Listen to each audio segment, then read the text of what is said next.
Gun crimes in America and solutions. Crime in Chicago is running rampant. On September 2nd, 2024, 4 homeless people were fatally shot on the Blue Line train as it arrived at Forest Park Station. The victims were asleep at the time of the incident. The suspect was located and arrested on a Pink Line train. The attack caused the Blue Line to be shut down between the Forest Park and Austin stations. September 3rd, 2024, Chicago, Illinois. 3 people shot inside a Bright Park gas station. People said 4 suspects were chasing a 25-year-old man, and 2 of the suspects were firing at him as he ran into the gas station. September 2nd, 2024, Chicago, Illinois. Chicago police received a call Monday night about Venezuelan migrants showing weapons in the South Side apartment building. A dispatcher was told that 32 Venezuelans displayed guns in the courtyard of a complex in the Washington Park neighborhood. They were allegedly trespassing and parked motorcycles there at a stairwell. August 20th, 2 people opened fire in the back of the Yards neighborhood on the south side of Chicago, killing a man and injuring 5 other men, including a man who was driving by at the time of the attack. August 12th, 2024, 4 people were injured in the shooting at a near West Side club after an argument escalated. August 4th, 2024, Chicago. 5 men were shot in the Washington Park neighborhood in the city's South Side. The 5 shooting victims were uncooperative with responding police. Again, August 4th, 2024, Chicago. A man was killed and 3 others were injured in a shooting outside of a restaurant in Chinatown on the city's South Side. July 28th, 2024, Champaign, Illinois. 3 teenagers and a woman were shot in an apartment complex parking lot, with 2 of them being killed. July 26th, Kankakee, Illinois. A fight at a birthday party among a group of adults and juveniles at Pioneer Park escalated into a shooting that wounded 6. July 14th, 2024, Chicago, Illinois. 4 people were wounded as someone fired multiple shots into the group during a celebration in the Jeffrey Manor neighborhood of the city's South Side.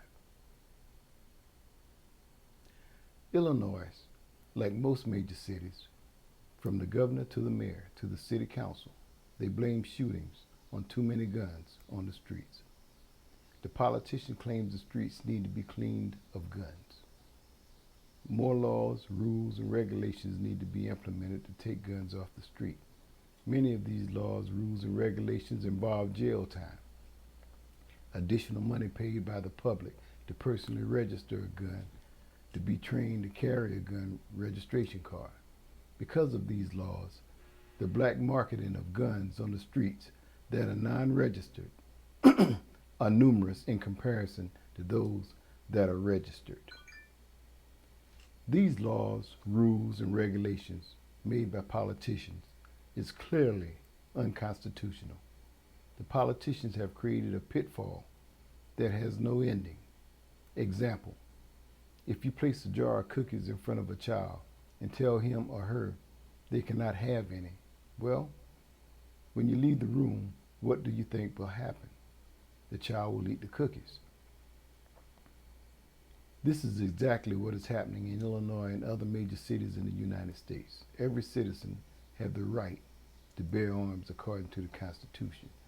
When politicians take away the public gun rights, the public will rebel by finding other means to own guns.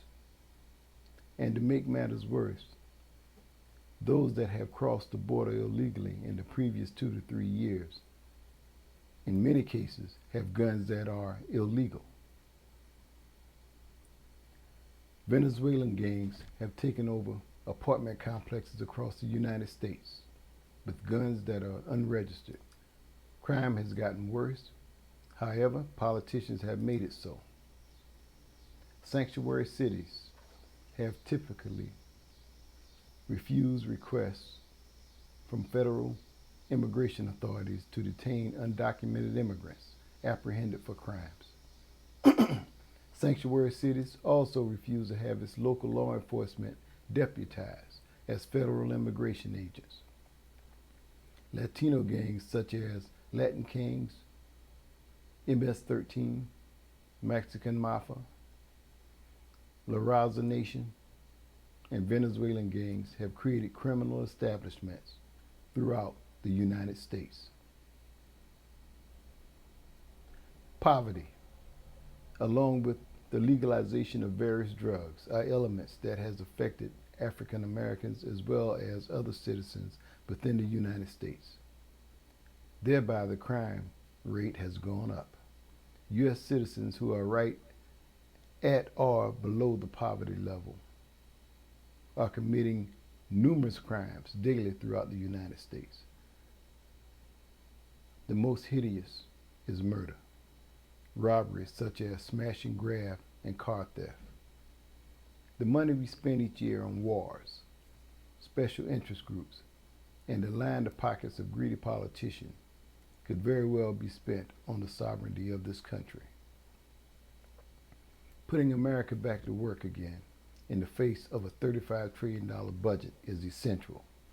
There can be enough jobs for everyone if we concentrate on the infrastructure of the United States. Building and renewing roads to the interstate, restructuring bridges, renewing and repairing underground pipes throughout major cities and rural areas, providing updated technology for a government bureaucracy and internet throughout American cities and rural areas. The transportation system in the United States can be upgraded. The use of bullet trains can transport commuters back and forth to work from rural areas as well as state to state in a shorter period of time. Inner city trains and subways can be upgraded to accommodate cyclists, the handicapped, and seniors as well.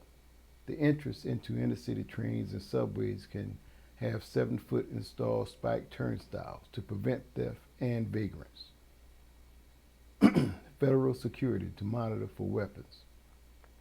Since all transportation is federal, the thought of gun violence on public transportation will involve more jail time, a big deterrent for criminals. We are at the point now where more criminals have guns than citizens. Therefore, crimes are being committed against ordinary citizens by thugs and illegal immigrants who are carrying weapons illegally. Constitutionally, if Congress would allow all citizens to possess guns without state of federal rules and regulations, there would be equal footing regarding possession of guns. Also, there would be less crime toward law-abiding citizens due to the fact that no one knows who is carrying a concealed gun at any time. This process would also allow a fair and just judiciary system to apprehend and incarcerate the non-productive individuals who are committing crimes against life and property. The productive citizen is a godsend for any economy. Citizens who are productive and responsible are committed to their families, community, and society. Their ethics regarding work, innovation, and contribution toward technology can greatly help stabilize the sovereignty of America. The United States Supreme Court is the most stable branch of government that we have had in the previous 5 or 6 years. They have interpreted laws based on the Constitution. The preamble of the Constitution reads as such: "We, the people of the United States, in order to form a more perfect union, establish justice, ensure domestic tranquility, provide for the common defense, promote the general welfare, and secure the blessings of liberty to ourselves and our posterity, do ordain and establish this Constitution for the United States of America." Law and order in the United States is accomplished by implementing laws of the Constitution by our 3 branches of government: The three branches of government are legislative, administrative, and judiciary. They are essential regarding checks and balances and to create a stable, productive society in the United States. These three branches of government on the federal level have the power to keep each other in check as well as maintain law and order for all the states on the local level. The problems the United States of America is faced with today in terms of crimes and terrible laws rest on the shoulders of many corrupt congressmen and senators. This pattern trickled down from the federal to the state level of politics. The Congress obligation is to write laws and control the budget. The Senate was originally created to protect the rights of individual states and safeguard minority opinion according to the Constitution of the United States. In my view, term limits should be put in place for congressmen and senators. Term limits will eliminate the amount of corruption an individual can do within a confirmed period of years. During these trying times of depression, law and order has to be established to stabilize the economy, reduce crime substantially, and instill pride once again into the American citizen. If you enjoyed this video, please like and subscribe.